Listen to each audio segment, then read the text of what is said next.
The opinions and statements made by the guests of the Success in Practice podcast are their own, and I do not endorse or accept responsibility for their positions. Any information given by myself or the guests is educational in intention and not to be taken as medical advice. If you choose to act on the content involved in the podcast, you do so at your own risk.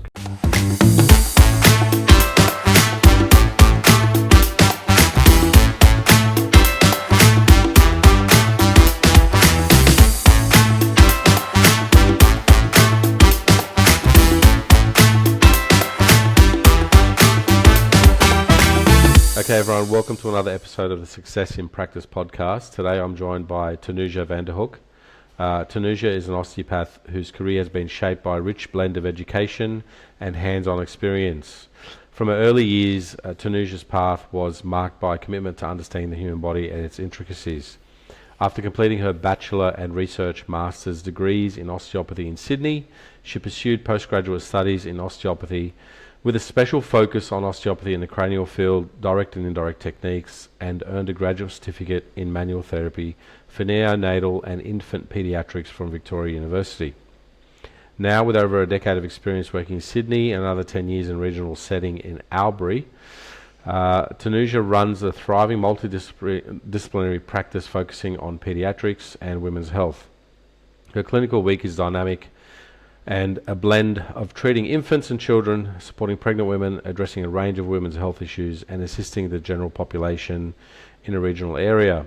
This, combined with all the extras that running a thriving business has to offer, is also a part of her weekly life. We'll dive into what a typical week looks like for her, some of the challenges she faces, and the rewards that she enjoys. In today's discussion, we'll explore her clinical practice and get her thoughts on the current state and future and direction of osteopathy, which I'm interested in. We'll touch on the role of education and professional development and shaping the profession in the coming future. We'd like also to hear her perspective on maintaining osteopathy's identity in a rapidly growing and evolving landscape. I want to also discuss Thanuja's business journey, the successes and hurdles she's encountered, some of the opportunities she's had and some of the challenges she faces and what's coming up for her as well. And we'll get talking about that, we'll get a glimpse into her current project, which is called Wisdom Exchange, and what exciting developments we can expect from that. And so whether you've been a practitioner for a while, a student, or somebody who's curious about an osteopath and also a business owner, stay tuned because the episode will have a lot packed into it today. Thanuja, welcome. And Thanks, thank you for being here. Thank you. Yeah, great to be here. Look, we go back a long while. We both graduated from the University of Western Sydney, and that's where we met. And I guess we kind of stay in contact online here and there, but it's really good to have a chat to you and see you finally after all these years. Yeah, I think you were in the year above me, Sammy. So so we weren't that far apart. So it's good to kind of speak to like-minded people, I guess. Before we get started in some of the questions surrounding osteopathy and business and so forth, I want to get a bit of backstory about you. Tell us about you. Tell us about you growing up, early childhood, and how you got into osteopathy, and we'll discuss that as we go along. I'd ask you some more questions about your backstory. But yeah, tell us about you, Thanuja. Yeah, sure. So I came to Australia when I was 4 years old. So my father was a civil engineer, so had the qualifications to move over this way. And we moved to Sydney when I was little, and I lived in Balmain. My initial kind of introduction to Australia was my auntie. We lived with her in Balmain, and because my parents kind of left their whole family and moved here with nothing, and my auntie had like a unit up above her restaurant, and that's where we did live. And I guess I saw business from an early age, from living upstairs in the restaurant, and I was only 4 years old, but I just remember my auntie always asking me questions about the business, and I'd get in and go, oh, why don't we put a specials board up here, or have all these suggestions for the restaurant at a really early age, and was observing how she was running a business from a really early age, which I didn't even realise what I was observing at the time, but it was a lot to do with running a business. So that was my early years. And then when I was 8 years old, we moved to regional New South Wales. My dad got a job in the Riverina in Finley. And so I grew up as a real Aussie kid, I guess, with not a lot of cultural background in that area. And so you're a country girl. I'm a country girl. Yeah, well, I thought I'm a country girl in the city and a city girl in the country. Right. So yeah, I grew up in a really small town of 2,000 people, and it was fabulous. We kind of rode our bikes to each other's places and stuff like that, as country kids do. But as I got into, say, my later years of schooling, year 11 and 12. You're kind of navigating the path of what you want to do, and living in the country, you didn't really know much. Like, the osteopathy wasn't even a thing that I'd heard of. And so I guess, I went through my early years wanting to help people or something, or, wanted to be a vet and wanted to be a doctor and all the rest of it, and came across the local chiropractor in Finley. And did some observation with him when I was in year 11 and 12, and thought, oh, this looks like a pretty cool profession. I might be a chiropractor. And then it was actually the myotherapist that was working there, who I actually admired his work more than the chiropractic work now that I look back at it. And he actually took me outside one day and gave me a lecture and said, why do you want to do chiropractic? And I was like, I don't know, I want to help people. But in reality, I didn't know in many other professions, being in a country town. And then it was basically, his lecture went down the path of, have you looked at osteopathy? And I just thought, I don't even know what that is, but yeah, I think you're a pretty cool guy, I'll look at osteopathy. And so kind of delved into looking at a pathway of, what is this osteopathy and what does it involve? And I thought, oh, wow, this is quite a lot to offer. And so went down that path. And the entrance score for osteopathy back in that time was fairly bloody high. So it was in the 90s. It was in the mid-90s, actually, for Sydney. Yeah, I remember that. Yeah. Yeah, so, I hadn't done my exams or anything like that yet, so I was pretty worried if I'm going to get in or not and all the rest of it. So, and then I think down in Melbourne, so that was in Sydney, but down in Melbourne it was in the 80s mark. So I applied for Melbourne because Melbourne is where I wanted to go, and my naive 17-year-old self didn't realise that you needed chemistry, and I think it was, I don't know, I didn't do chemistry, and I was like, shit, I didn't get in because I didn't do a bridging course in time. And I was actually, so I got in the mid-90s, but I didn't get into the course in the mid-80s, the entrance score of mid-80s, because I didn't do a bridging course. And so I was actually quite devastated. And I rang Sydney, and Sydney was a high entrance score. I didn't know if I was going to get it or not. And I think my first interaction with Sydney was Anne Cooper. And I spoke to her and I just said, I really, really, really want to do this course. Yeah, she's one of the esteemed academics of our profession, I think, Anne. She, Oh, absolutely. very heavily involved in in very academia. heavily, absolutely, Yes. and a big inspiration in my career as well. Yeah. But back then, I think she heard the passion in my voice, and That sounds about right. Exactly, and she just said, if you want to get in, you'll get in, you just have to keep bloody hassling us. But it ended up that I got the entrance score to go to Sydney anyway, so it wasn't the pathway that I was expecting. I was expecting to go to Melbourne, but ended up in Sydney. But Sydney was familiar to me, so that was fine.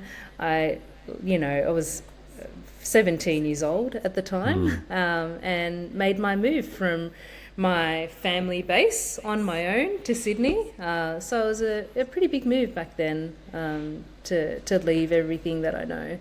What was it like as a 17 or 18-year-old showing up for that first day, first week, first semester at university? What was that like? I was in the same boat, so I'm asking you that same question. It was bloody scary. Like, it was really scary, and I think that in our year, I think the youngest, if not the second youngest, in our year. So there were a lot of mature age students or people that have done other courses. I actually remember my first lecture. I sat down in this big lecture hall, and I sat next to Marcus Arujo. Remember Marcus? He was in our year, and he turned around to me and he said, what did you do before this? And I'm like, I went to school. And he's like, oh my God, how old are you? And I just said, I just turned 18. And, Marcus was like, 10, 14 years older than me. Yeah, right. And he's like, wow, how did you know this is what you wanted to do? And I guess I was just lucky. I was one of those lucky ones that got into the path that I really enjoy from a young age. I got a good and I think it's almost like luck or being in the right place at the right time. There's serendipity involved in that. You got to kind of be in the right place at the right time, and I guess make a leap of faith too. Yeah. And being 17 and moving 7 hours away was a big deal. What was that like for your parents? You're an immigrant. Immigrants don't like their kids being away from them too long. I'd probably say my parents are pretty Aussie. they're very open in that way, I guess. Yeah, right. And I guess it is a part of living in a regional area that were open to the idea that we would move away for university or whatever it might be. And I guess I just chose somewhere quite far away. But we just did it. And they were just supportive, because I guess they moved here for us to have opportunities and an education. And so if you wanted to take that path, they supported us. So I guess, look, I share a similar backstory to you. We immigrated. I was 5, I think, when we immigrated from war-torn Lebanon back in those days, I think you immigrated from a civil war in Sri Lanka as well. And and you just said it then, like, they come over here. It's not like given the ideal situation, I think a lot of people would probably prefer to stay within their own culture. That's just I think a natural human instinct. But to pack your bags, pack your kids, go to another country, resettle your whole life, growing up and seeing that, and seeing your parents doing that, there's no way you were going to bloody fail. Like, there's just no way that's going to happen. Like, people used to ask me, I remember showing up to exams, and some of my fellow students would say, like, aren't you worried you're going to fail? I said, no. And I go, why? Because that's not an option. Like, people don't understand. That's just not an option. Like, resitting and failing and doing all this stuff and getting yourself held back a year. It's not even in your mindset, is it? It's not even in your mind. It doesn't even exist. Like, it doesn't occupy any space inside your cranium, And I guess you probably felt the same way, I'm assuming. Oh, totally. Like, I think, seeing, even if it was just subconscious at the time, and reflecting back on it as an adult, you see it in a different light. But I never saw failure as it wasn't even in my sight, It's like, I make the most of every opportunity that I get. If I have an opportunity, I'll go for it. And I guess that's something that's ingrained in you subconsciously, You know, seeing your parents kind of go through that hardship. And I saw my parents go through a lot of hardship when they came to Australia because, you know, my dad was a civil engineer, and it was that old story of, you know, working in, say, like a petrol station when you've got so many qualifications. And then to finally he found the job where he ended up being, you know, the highest in the field. So it's like that's a lot of sacrifice, but you don't even realise as a youngster that you're, you know, being faced with that. You just know that you have to do well. Yeah, no, correct, totally. Okay, so then you got through university within, I guess, the 5 years that you did there. Yeah. Who were some of your influences, I guess, whilst you're at university, and then as an early career osteopath? Who really influenced you and the way that you thought about practicing? Yeah, sure.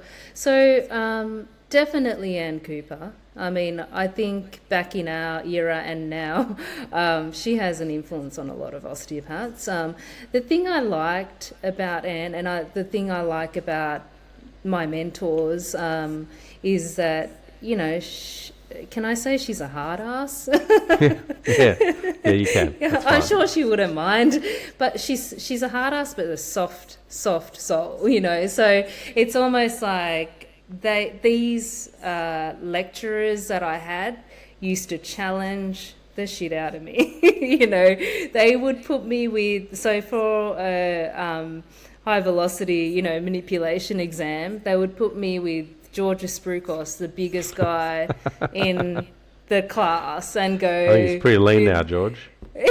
Oh, you know what I mean, George. I know what you mean. I remember. Don't worry. Like the most sturdy guy, and go, okay, now... The dense boys. Crack his lumbers. And I'd be like, yes, I can do that. So, you know, they would challenge me to the maximum, which made me the best that I could be at the time. And I would be like, bring on the challenge, you know. So it was definitely like Anne Cooper, Nick Lucas, and in the ladies, there was a lecture that we had called The Osteo's Greats. I don't know if you remember, but it was only just like a, you know, random lecture. They brought in different osteopaths, and I was sitting there in awe because George Stillian was in the house, and he was someone that I really looked up to. And so I remember sitting in the lecture theatre going, oh, I wish I could say hello to him, you know, just like in awe of this osteo's great. And it so happened that later on I ended up working with him. So, you know, I always looked up to these people, but I wasn't afraid to, you know, interact with them and collaborate with them, because I wanted a piece of what they had. I wanted to learn off them. I wanted to be mentored off them. So, and you didn't want to be a bystander. You weren't going to just stand idly by, like you were going to go chasing that. So there's some of the. I mean, we're just talking about some of the keys to success, and I guess as we having this discussion, it's really coming out. You know, you can't stand idly by. If there's something you want, you got to go for it. You got to chase it. It requires that. Yeah, right. And so you started to work with George once you graduated, is that correct? Yeah, so the story went that he had an ad out for an experienced osteopath, and I was in fifth year uni, and I applied for it. I was like, well, I want to work with you. I'm not experienced, but I really want to work with you. And so I actually applied for that job, and I went for an interview with George, and he apparently told me in the interview that I had the job, but I was so nervous in the interview, I didn't even realise he had said that. So 3 weeks went past, and I was, you know, chatting to one of my friends at uni, and I said, oh my gosh, I need to know if I've got this job or not, because I need to figure out what I'm going to do for next year. And they're like, just bloody ring him, will you? And so I rang him, and he goes, oh yeah, I told you in the interview that you got the job. And I was like, oh my goodness. So anyway, I ended up working with George, and the thing that I really admired and learnt off George was mentorship. You know, he was such a great mentor and still is. He's really happy to share his knowledge and to teach.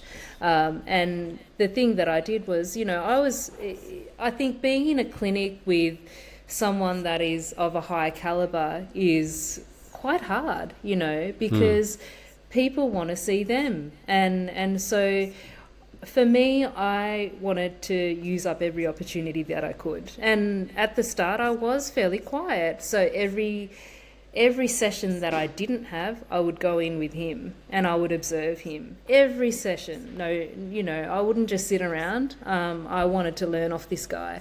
And so I would work on the other side of his patient, or, you know, with no kind of real need to get the patient better, because I'm not the main practitioner here. I'm just getting my palpatory skills up and getting my skills up working. And I think for that first 2 years of my career, it was gold, because that's what made me into the practitioner I was going to be. And it didn't come from, you know, sitting doing nothing.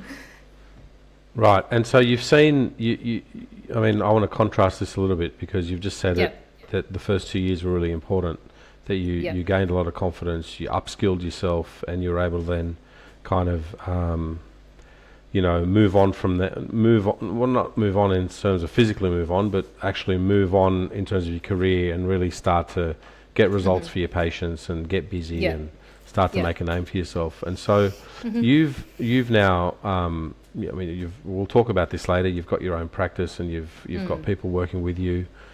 You've seen people that haven't done that in the first 2 years, that haven't. I'm sure you have, because I've seen it. You've seen people that don't take that initiative, don't go chasing, and don't kind of, you know, invest in their own development. What do you say? How do you contrast that for us, like, in terms of, like, you know, people that just expecting things to happen? Like, will that just happen, or is it the people that go looking for it that get the result? You got to take up every opportunity. You know, if you're in a clinic that is going to nurture your success, bloody use it. You know, like, don't sit in your room and do nothing. I have seen that in my own practice, because I'm all for mentoring and, you know, creating a space that people can learn. And I have seen people that just don't take up that opportunity, and it's lost, you know. And I think in those first 2 years, and you can't get it back, right? You can't get those 2 years back. You can't get it back, because the thing is, after those 2 years, there's almost an expectation that you should know what you're doing. Yeah. Right? And that might be your self-expectation, because I say to all the practitioners that come into my clinic, we're all learning off each other. And we've got practitioners that are, you know, Suzanne McCleary's been out for 40 years in our clinic.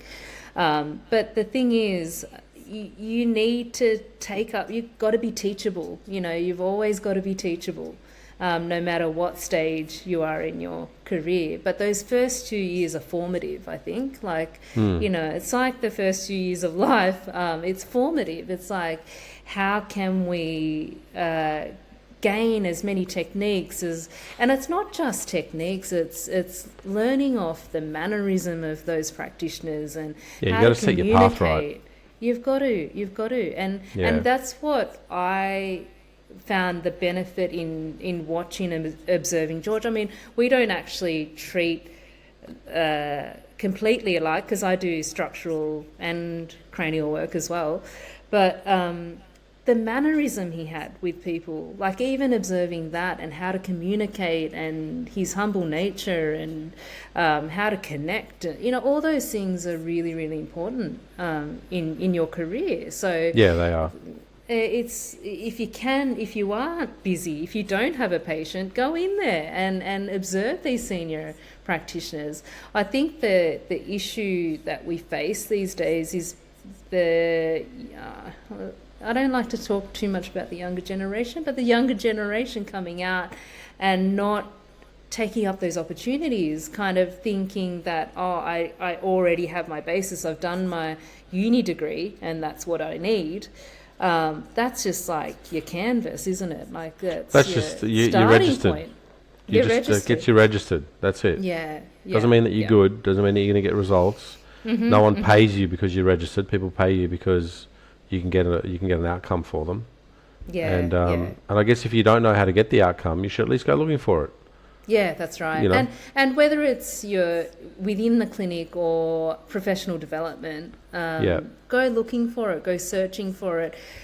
You've got to have that hunger to be the best practitioner that you can be, you know. Yeah. And All right, I guess... go ahead. Sorry, go ahead. No, go ahead. Like what I was going to say was best practitioner. So it depends on your goals. Like if you want to be a practitioner or a business owner, like you still have to...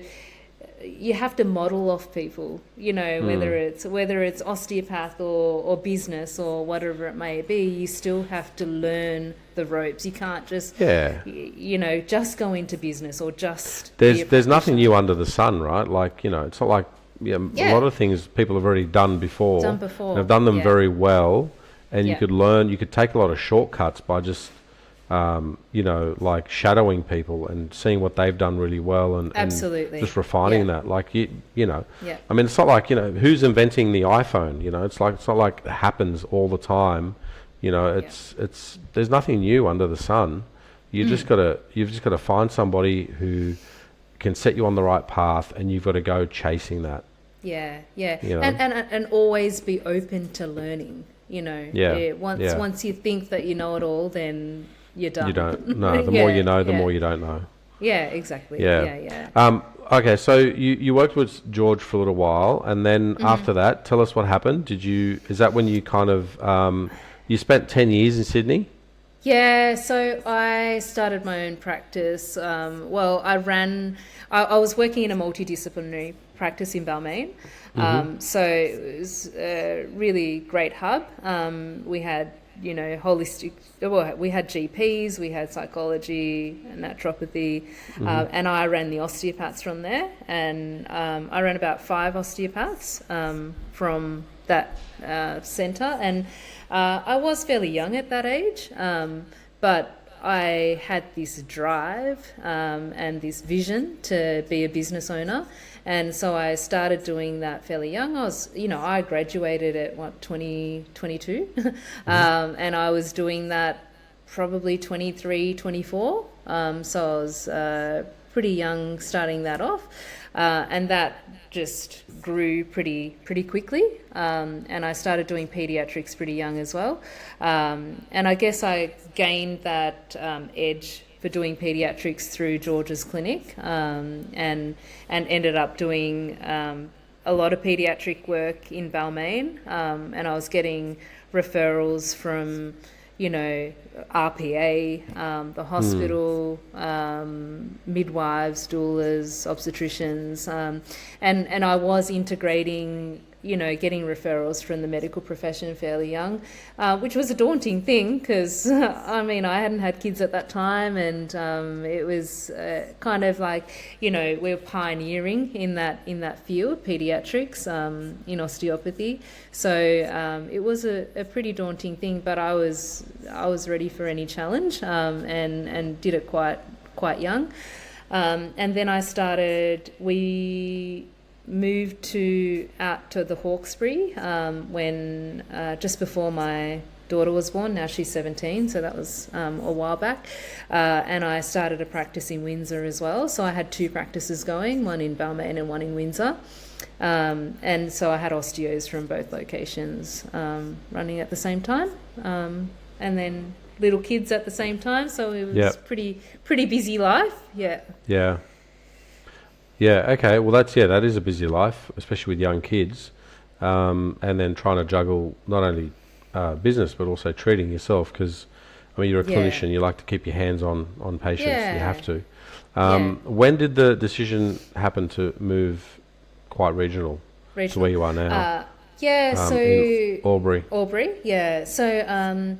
my eldest daughter was 5, and my youngest daughter was 3, and it was just we were looking at acreage, kind of Annangrove way, so Sydney still, and it just dawned on me that it was just as busy out there as it was in town. And I spoke to Ben, my husband, and I'm like, what are we doing? What are we doing? We're just so busy and we're running around chasing our tail constantly.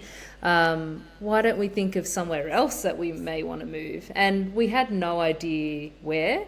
But Ben was doing some work for a boat company in Albury because he was making boat trailers at the time called Malibu. And I said, he goes, oh, we can't relocate our businesses. And I said, he said, do you want to go regional? And I said, no, I was just thinking of Malibu, who's out in Albury, but it's not like I want to move there. I was just giving you an example of a business that can thrive in a regional area.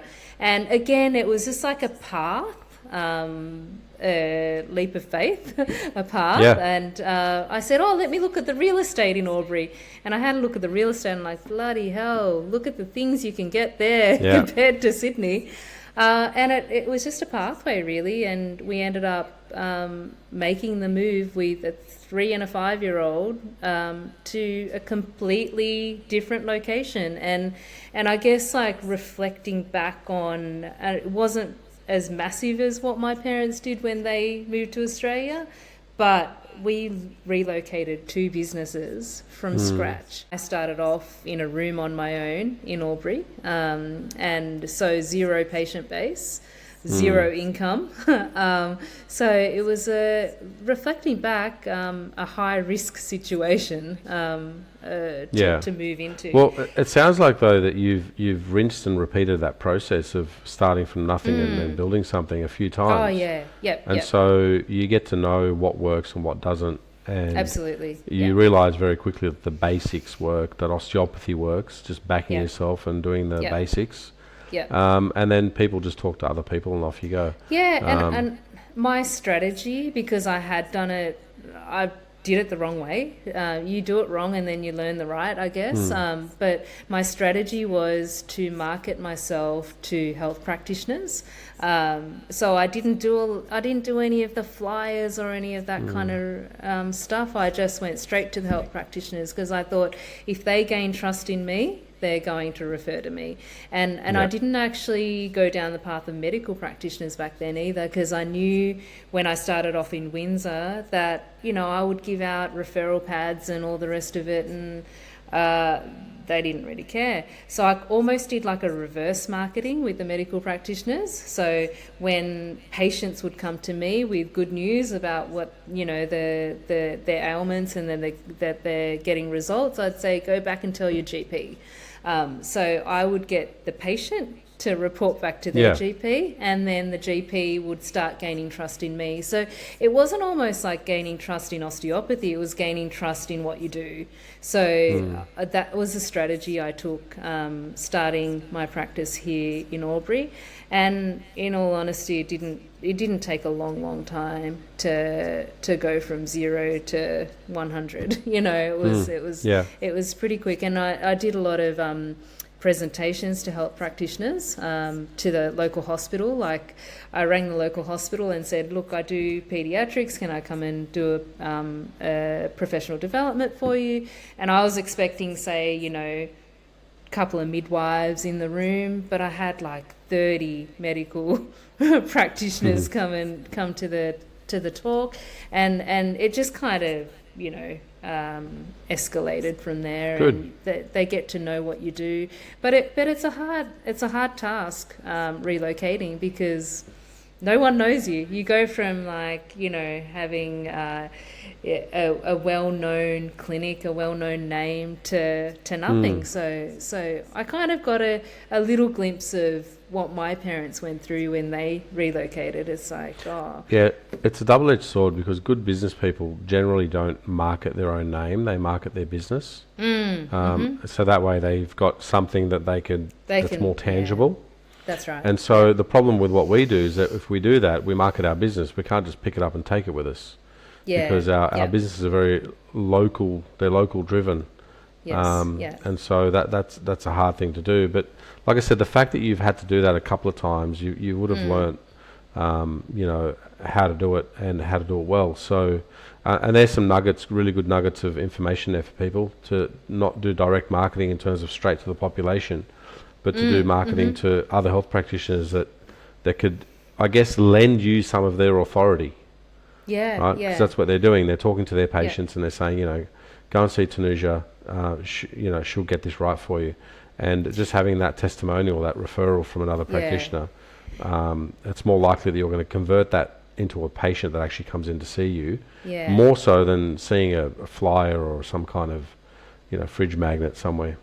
Hello everyone. I'd like to take a quick moment to thank everyone for watching and listening to the podcast. If you have received value from this episode, the kindest thing you can do for me is to like, share, follow, and subscribe to the channel on whichever platform that you are listening on. If any of the conversations have resonated with you and you feel that I can help elevate your practice, you can find me at successinpractice.net. That is, the Success in Practice program can be found at successinpractice.net. The Success in Practice program is the signature program that takes a practitioner who may be struggling with retaining patients.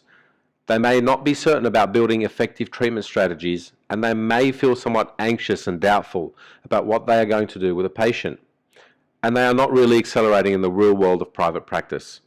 It takes this practitioner and it turns their careers right around to the point where the patients have an effective diagnosis and a real treatment plan that they can take home. Patients are happy to book in multiple sessions with you and they are confident about your abilities. And more importantly, you now have direction and are confident about your own abilities. The program streamlines how you operate as a practitioner. Guys, you should have been taught this at university, but you weren't. You may have been practicing for the last few years thinking there has to be a better way. There has to be a more effective way of engaging with patients and getting them results. Well, there is. And this is what the program delivers. Go to successinpractice.net and check out the options available to you. See where I can help you easily grow your patient list and finally earn the rewarding income that you deserve. For all the information on how you can reach me personally, check out the show notes. Also in the show notes, you'll find a link to the chat transcripts from these podcasts. These are valuable and a wealth of information. I really hope that you're enjoying the podcast. Guys, leave a comment if there's any questions on this episode. And please, don't forget to like, share, follow, and subscribe to the channel. Now, back to the show. Absolutely. And I think that, what we spoke about before, about being a good practitioner first, to that helps. Elevate that. Well, that is how they trust you. They go, oh, okay, well, you're getting results and therefore I'll refer back to you. So it doesn't come from nothing as well. You have to work hard at being a good practitioner and then work hard at your marketing in the right place as well. So, you don't just go out there and market yourself and not be able to treat and have a great practice.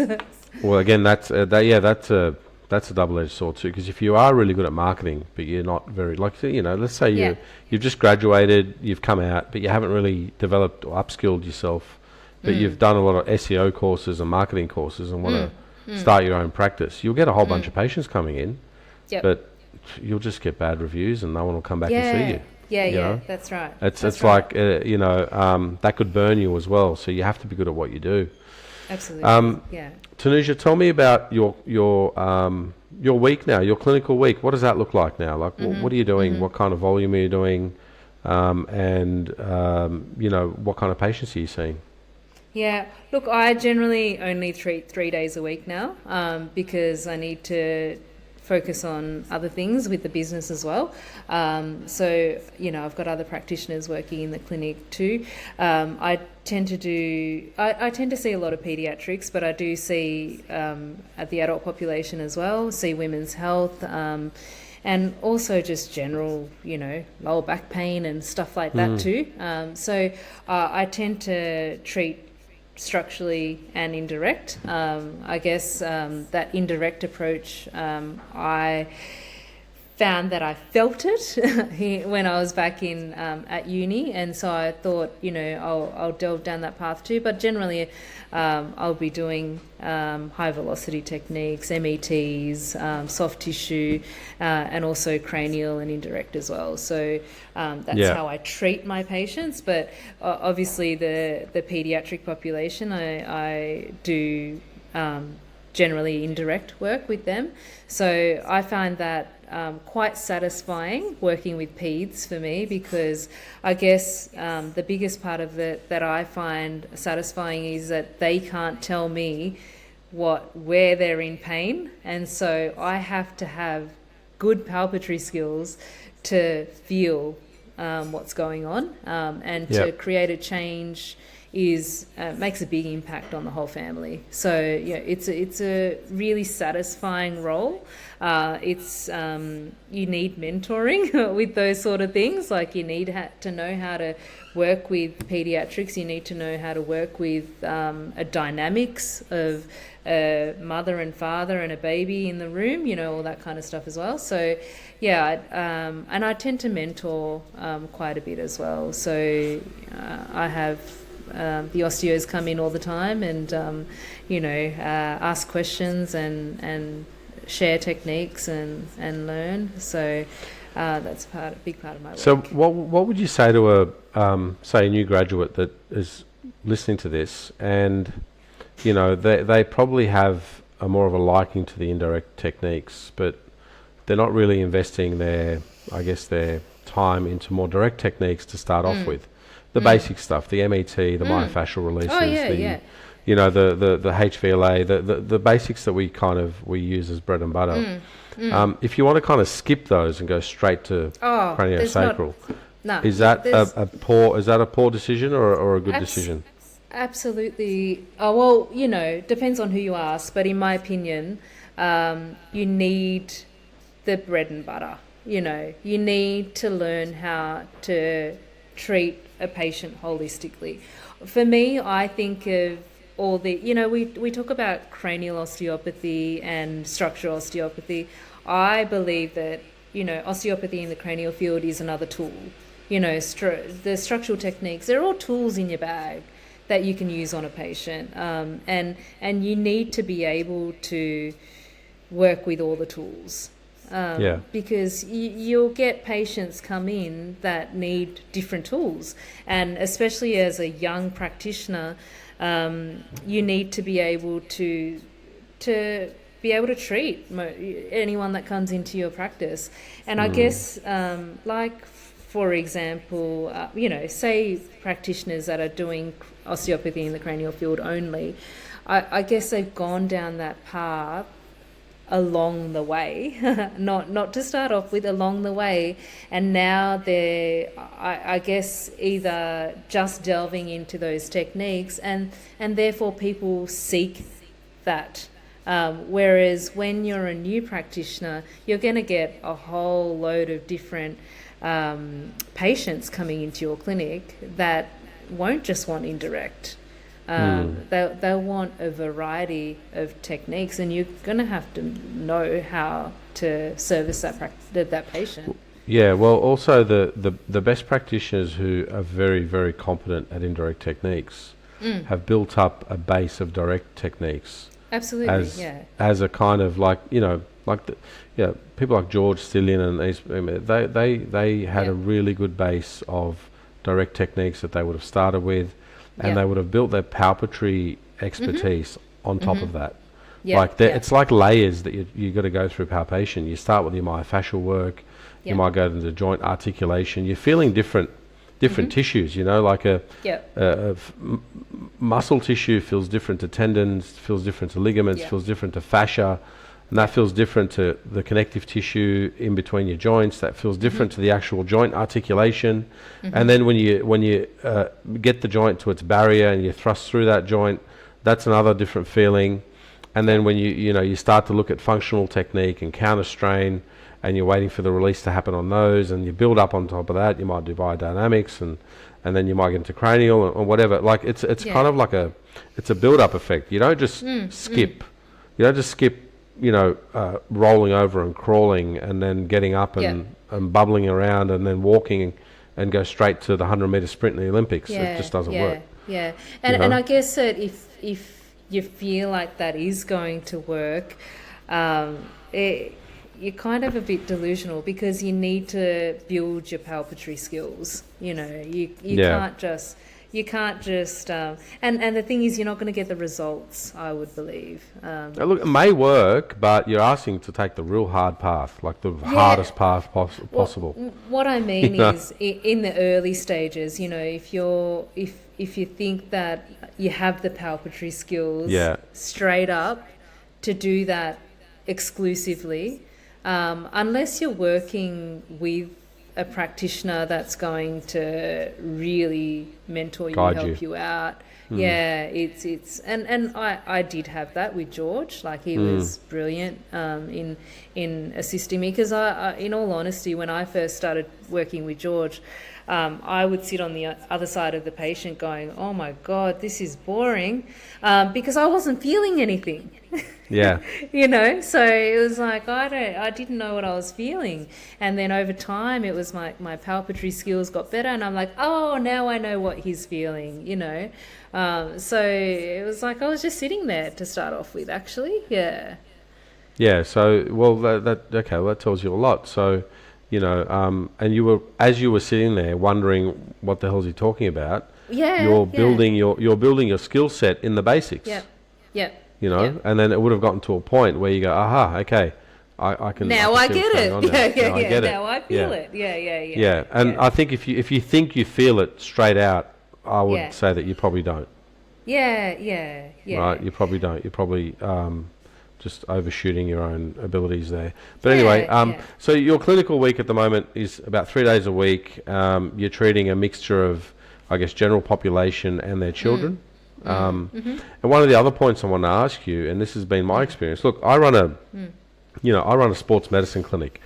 I'm an osteopath, and I guess I've put it down as sports medicine. It's just marketing. I like treating athletes, and I like treating people who are. I prefer more of an acute clinic, which is fine. But what ends up happening, you get these, 19, 20-year-old young females who are active and fit, and playing sport and doing things. And then you treat them well, and they stay with you for the next few years. And then something happens, they get married and they have children. And then they still see you, and then they ask you about treating them whilst they're pregnant. And now, although I'm not marketing myself as somebody who treats pregnant ladies, I've usually got about 10 or 12 pregnant ladies on my list at any point in time. And then once they have the children, they often ask if I could have a look at them and help them out with certain ailments that they have.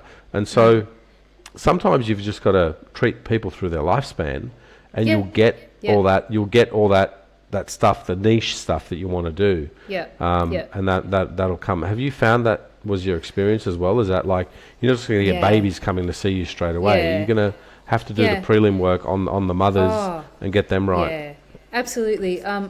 When I first moved to Albury, I wanted to just treat paediatrics. That's what I thought I wanted. So for probably a couple of months, I just treated paediatrics, and then I was like, I can't do this.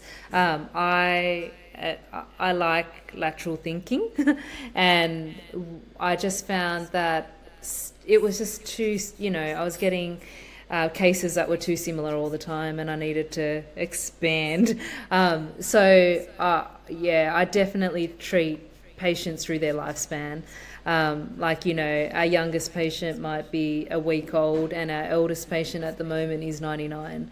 So definitely. And I still treat sport, and it's not my favorite thing to do, but I still work on acute lower back pain, all the stuff that you do, Sammy.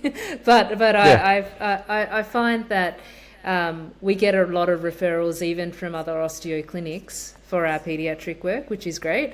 But we definitely, Dad comes in, and he's like, yesterday I had a patient who just could not walk, definitely treat the acute lower back. Yeah, well, when the mums go back to the gym, I mean, once the kids are a bit older and they go back to the gym and they start playing netball again or whatever, they're gonna need you in the direct sense. So you got to go through the whole lifespan of the patient.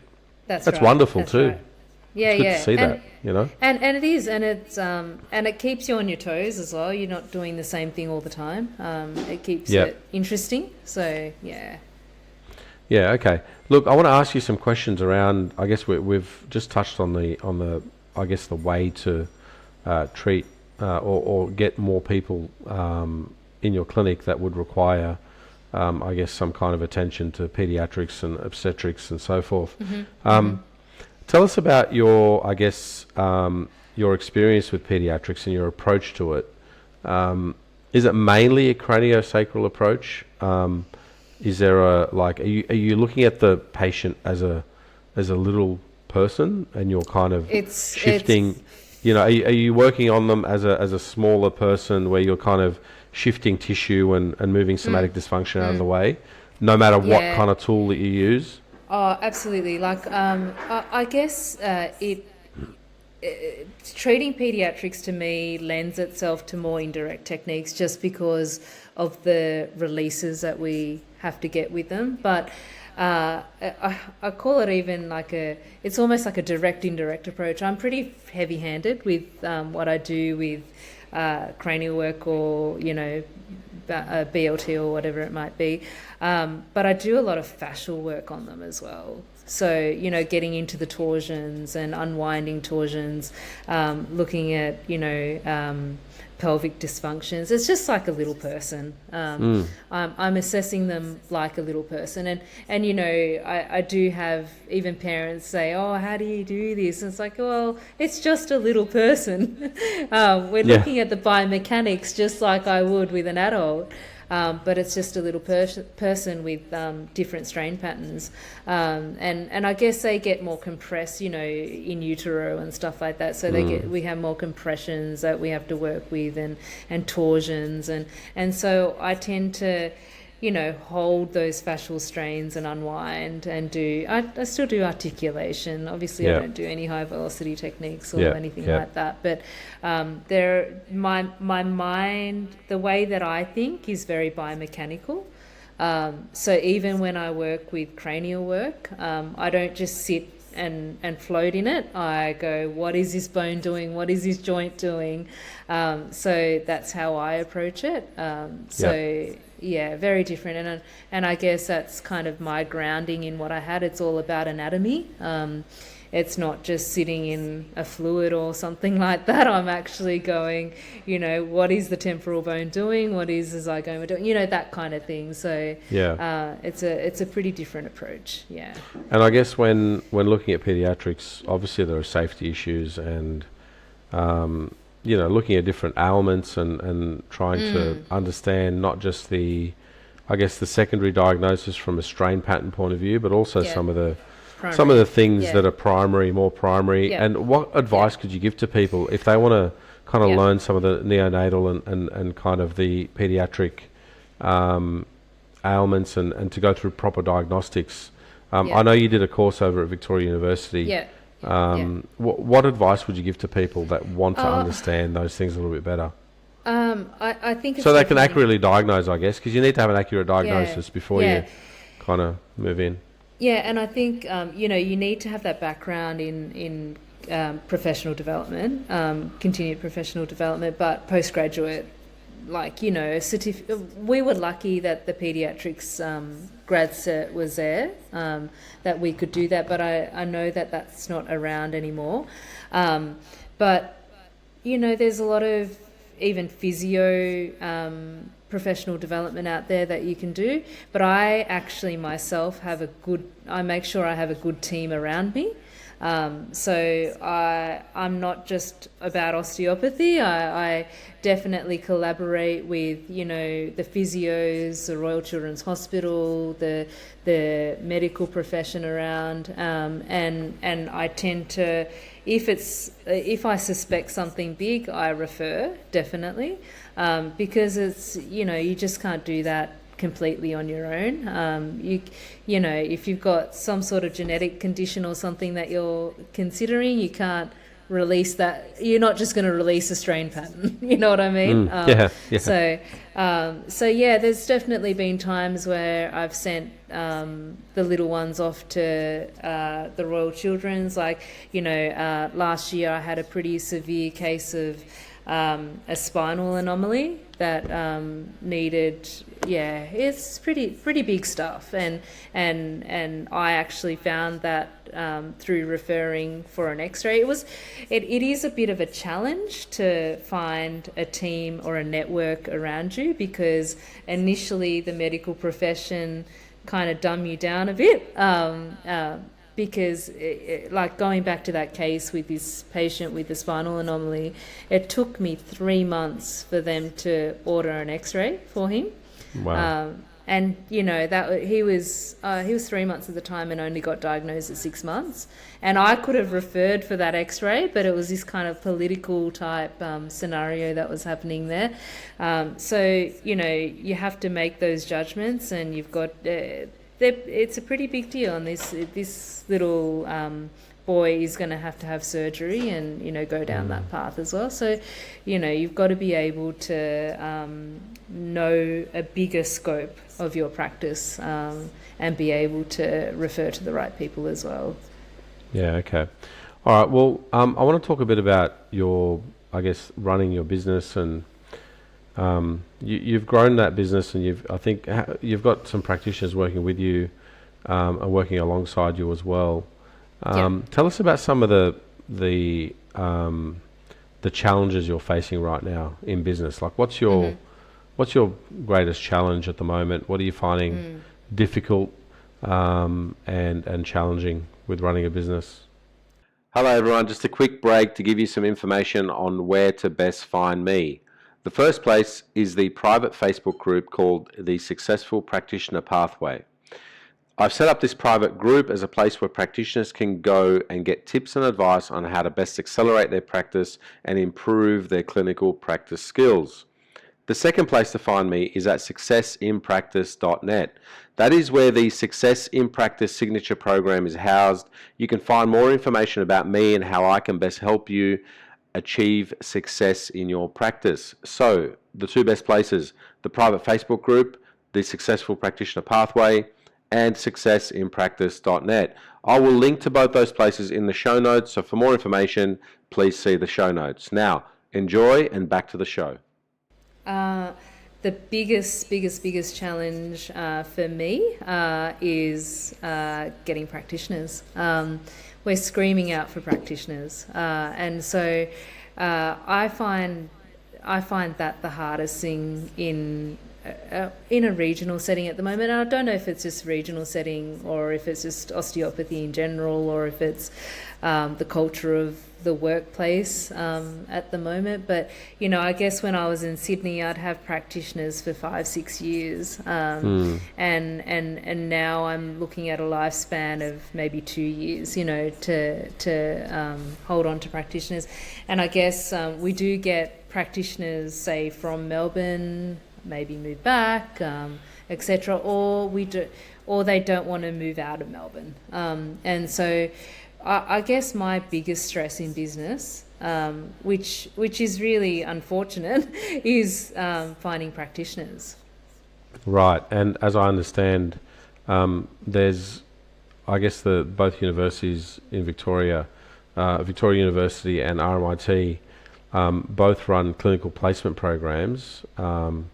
And for what I'm being told, that the RMIT have stopped their regional clinical placement program. Well, not just regional clinical placement. They've stopped clinical placement.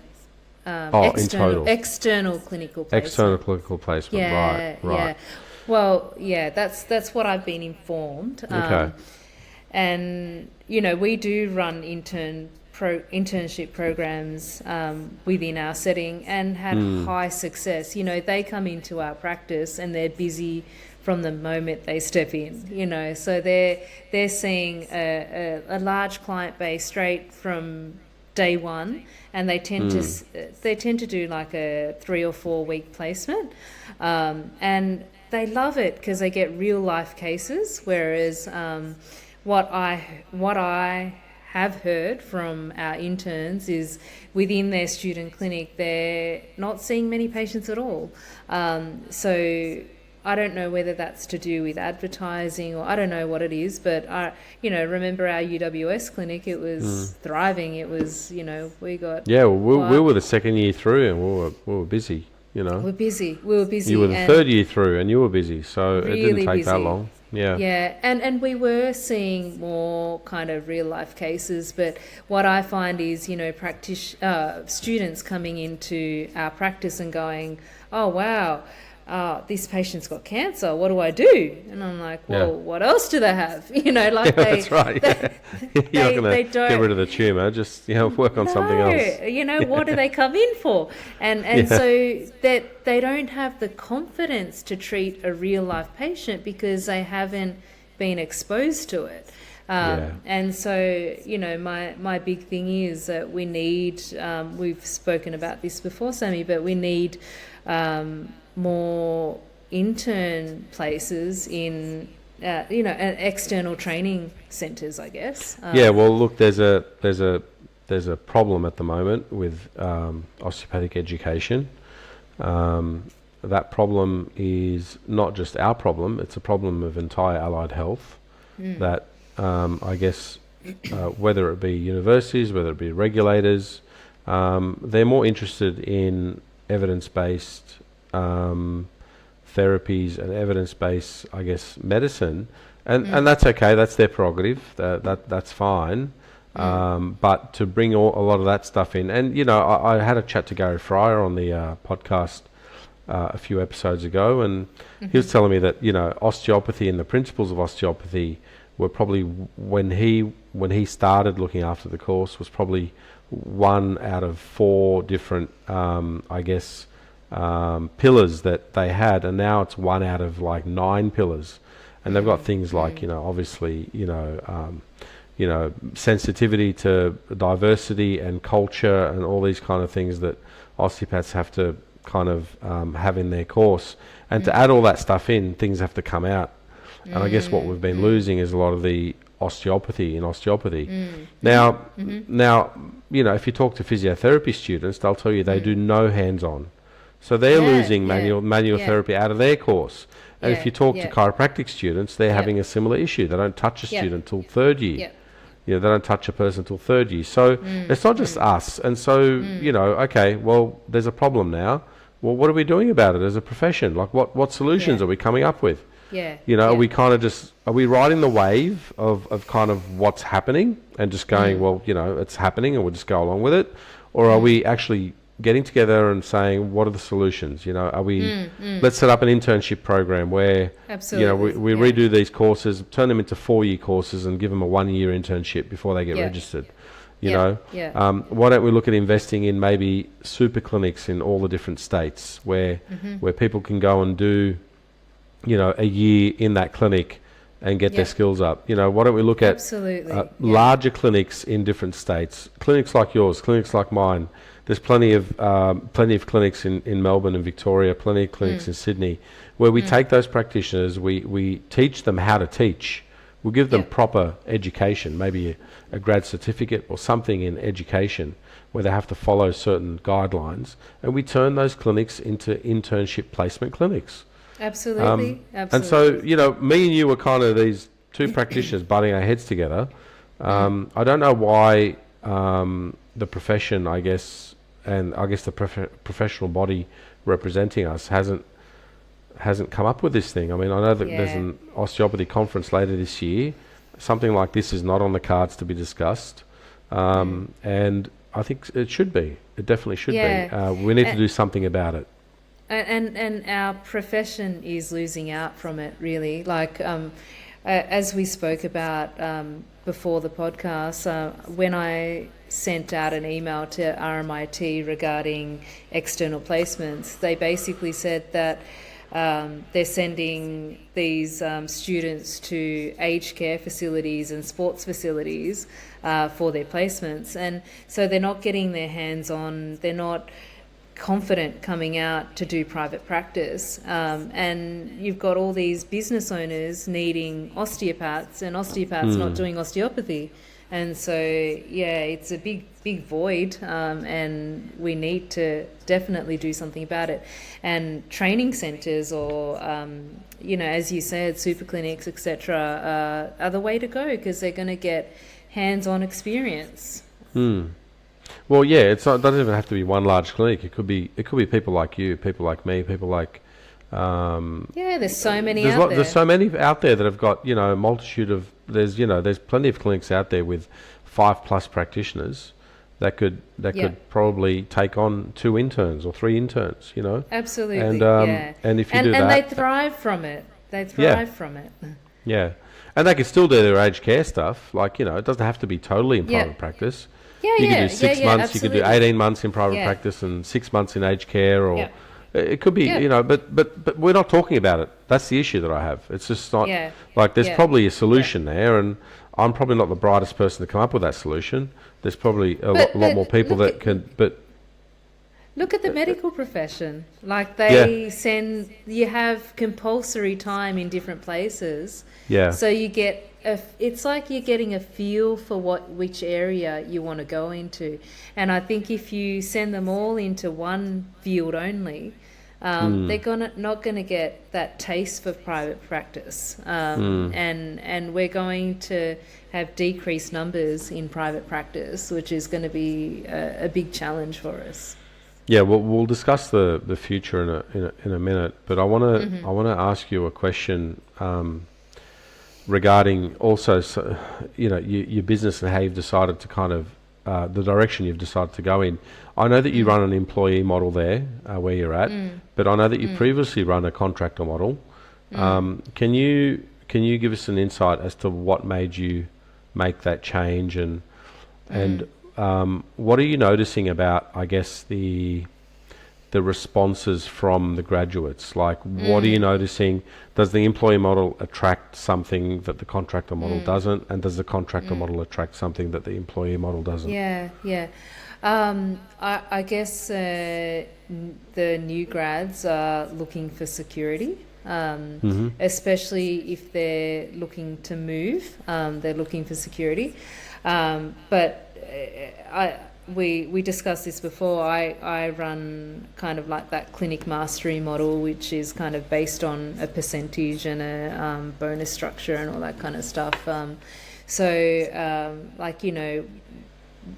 A recent new grad we have, she was fully booked within 3 months coming to a regional area. So we're saying grads are waiting a year or 2 to hit that kind of bonus. When you say fully booked, sorry, I don't want to cut you off, but I want to go diving into this because I think it's important for people to hear.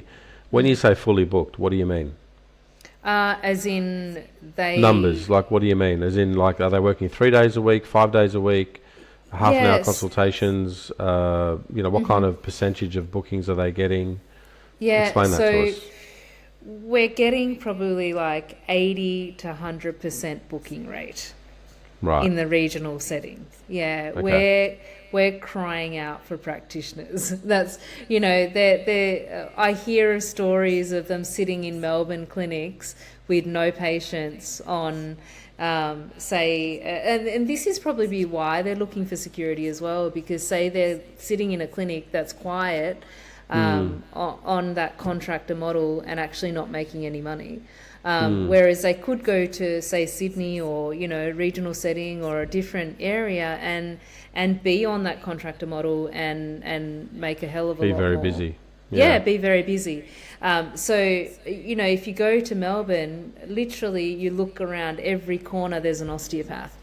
So there's a lot of competition, and as we spoke about, you've got to be pretty bloody good to get those patients into your practice if you're a new grad, working in a place like Melbourne. Whereas if you delve out to another city or a regional location, you're going to be pretty busy pretty quickly.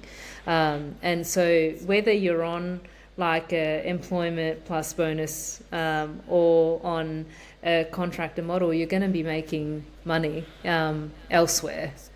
Yeah, right. So people could expect to come, say, to a clinic like yours, regional, and I guess be seeing well within 30 to 40 patients a week within the first 3 months of their... Absolutely.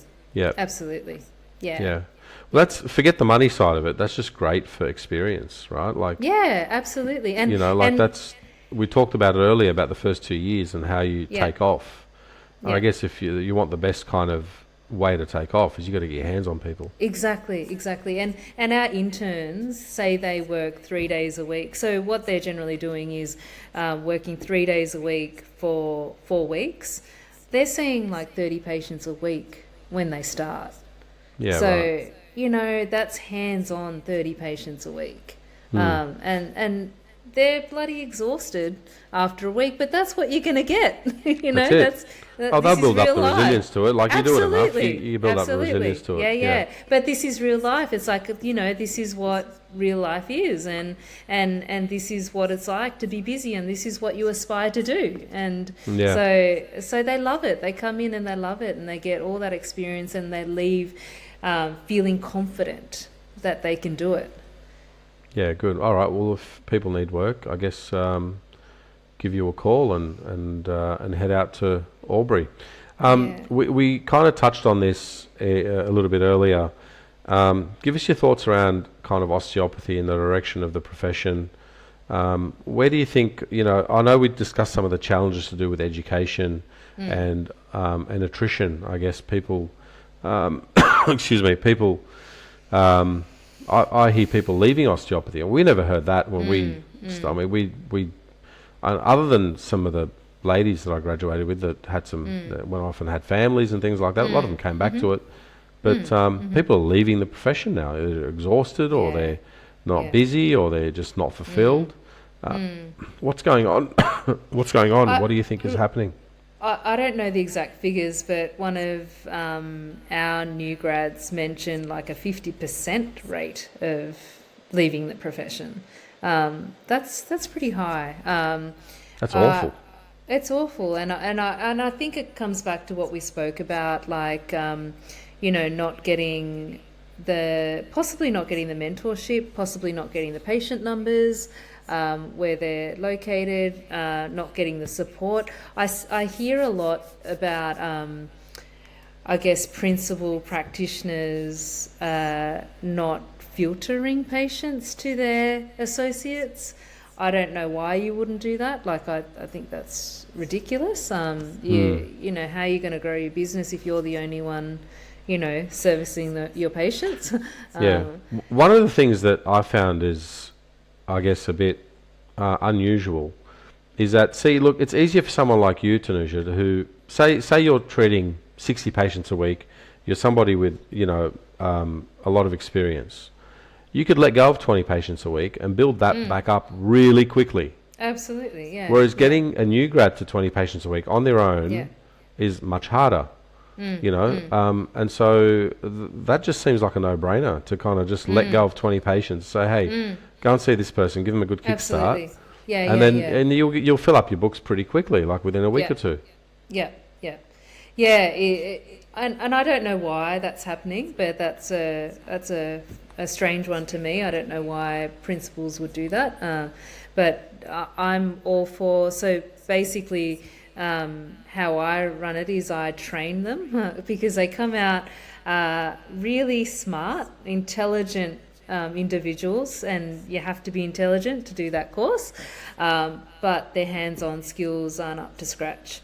And they come out, they know the primary diagnosis, they just don't know what to do with it.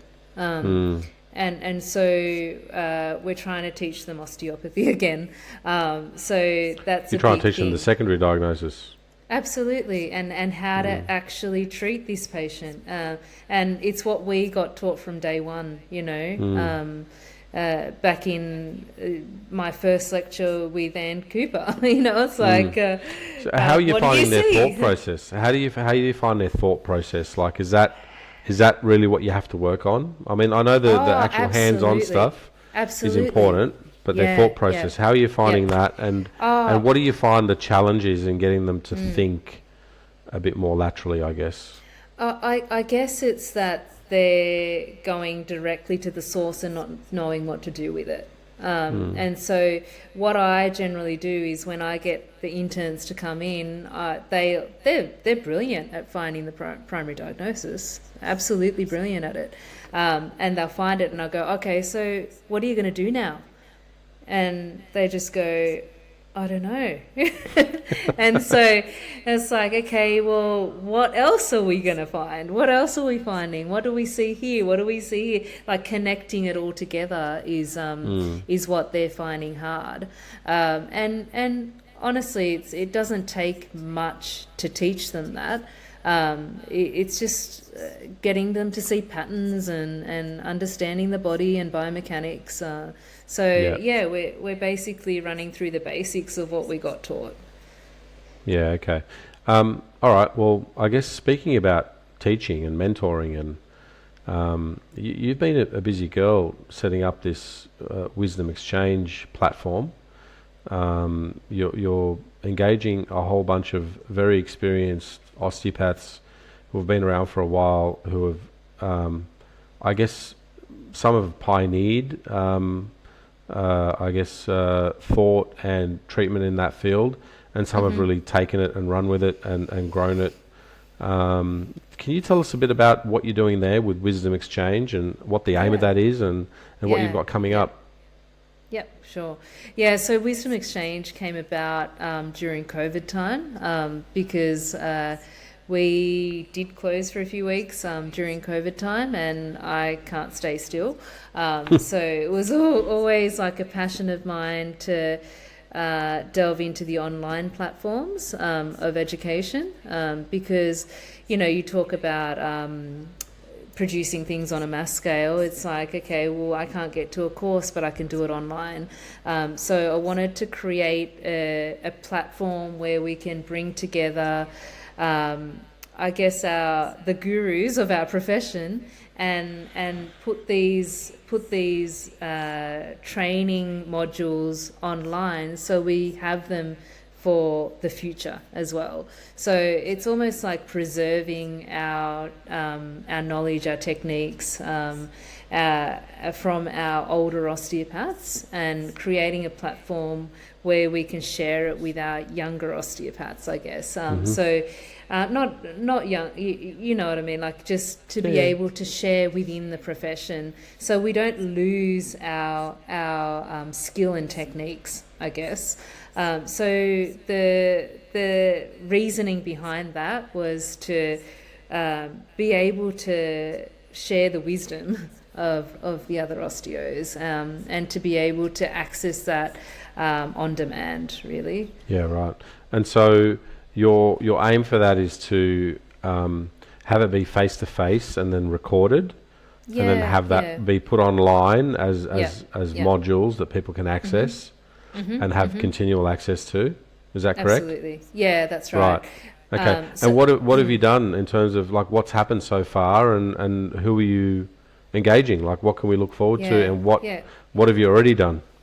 Yeah, sure. So the initial one that I did was with Jamie Taylor, an osteopath from New Zealand, and we did some paediatrics courses. And basically, I've got another tech lady that we work together, and she lives overseas. We work together, and that initial online course that we did was during COVID time. We did it in 2 weeks. So we set up the whole business within 2 weeks. And we got it online in 2 weeks, and I pretty much marketed it in 3 or 4 days, and we had 100 osteopaths join that course, that online course. So it was just a big hit, and I was like, oh, this is exactly what I was hoping for. It was a great time to do it because we had osteopaths sitting at home needing to do professional development, and so it was a really good opportunity that we saw there. And since we've had So, John Marshall, he's had, Yep. he's done a podcast before as well. So John's done a HVLA. We haven't got that online yet, but we've recorded a HVLA one with John. We've had Paolo Tossi, who's from Italy, come just recently, and he does a lot of fascial work. And so we just recently recorded one with Paolo, and we're going to get Carolyn Stone to come through and do a course as well. So do they come to you and then you record them doing a course, or are they doing courses that they record and they share it with you? How does that work? So initially the one we did with Jamie, Jamie was in New Zealand, I was in Australia, and our tech lady was in another country, but we basically collaborated online and did that one. Because that was during COVID time where you couldn't travel or anything. But generally now and we're still doing that, but for better quality video, etc., we're doing more face-to-face recording and then putting it on as an online course.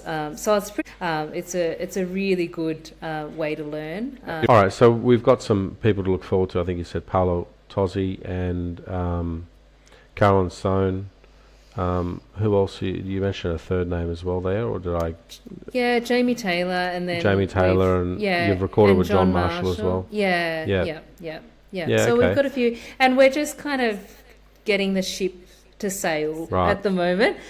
So we're really looking for some great presenters to come on board as well, and And do people kind of purchase those on their own, or is it like a subscription that you pay and then you get access to all the?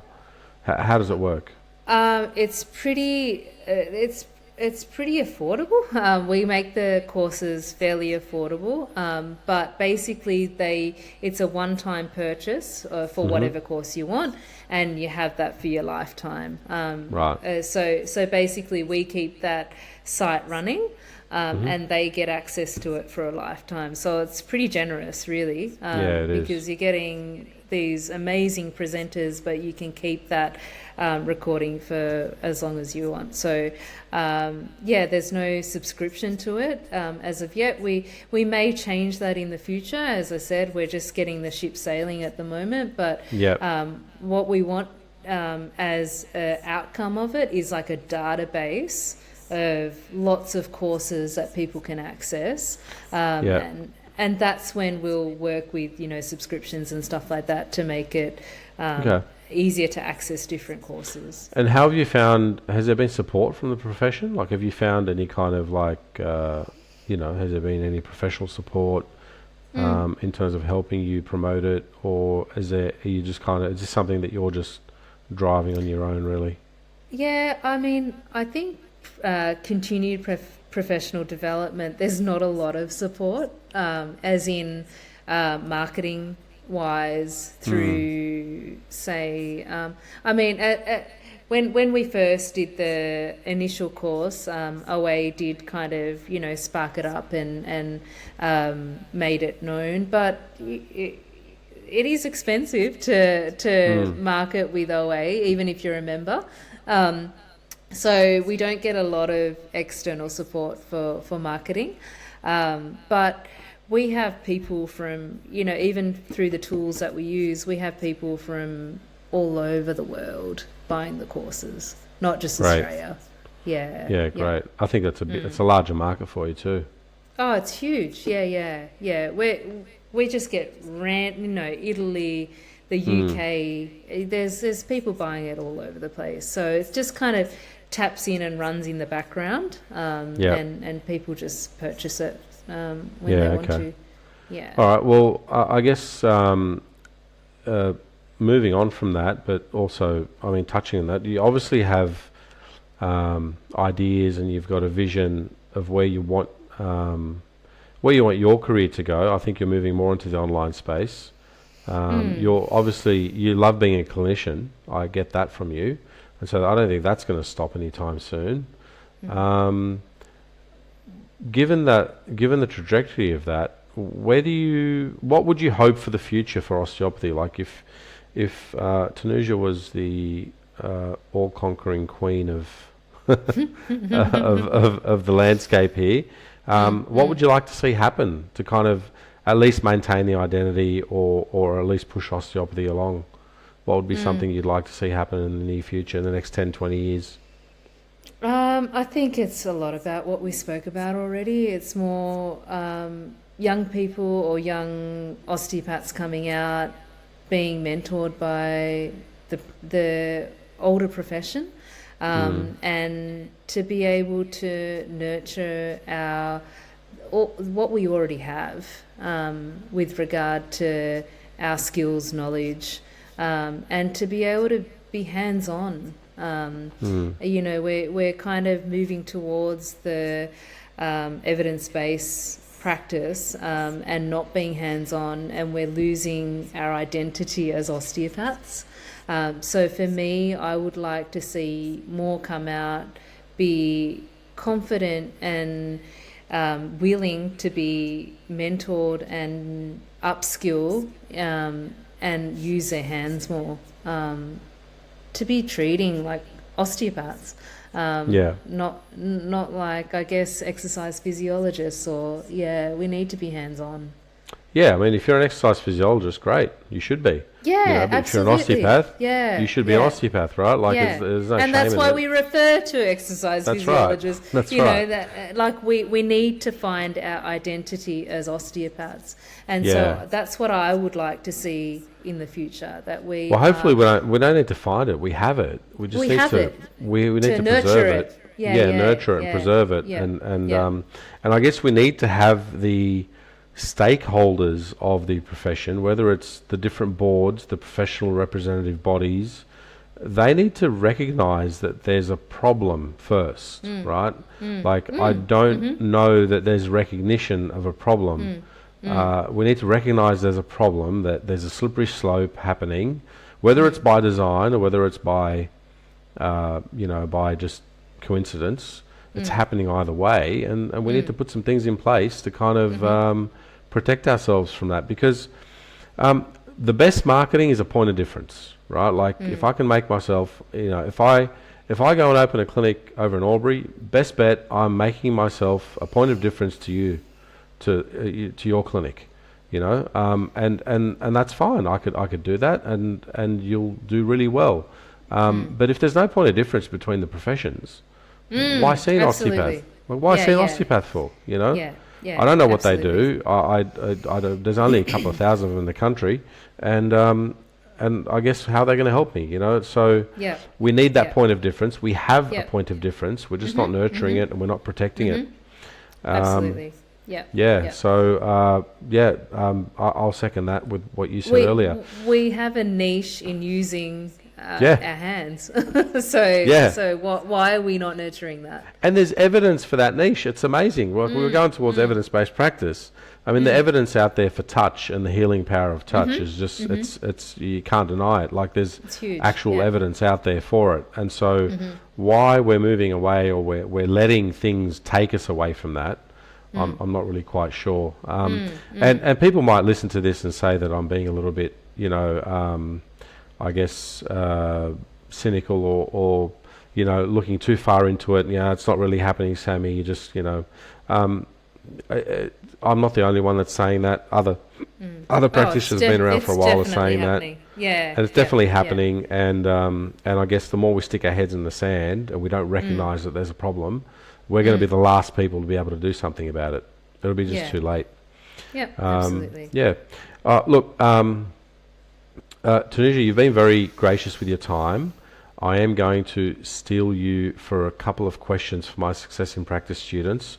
Not too long, but for the listeners, for the public listeners out there, I want to thank you for your time this evening. Stay on the line with me. I've got a couple more questions for you. But for everyone else, have a good evening, and we'll see you on the next episode. Thanks, Sammy.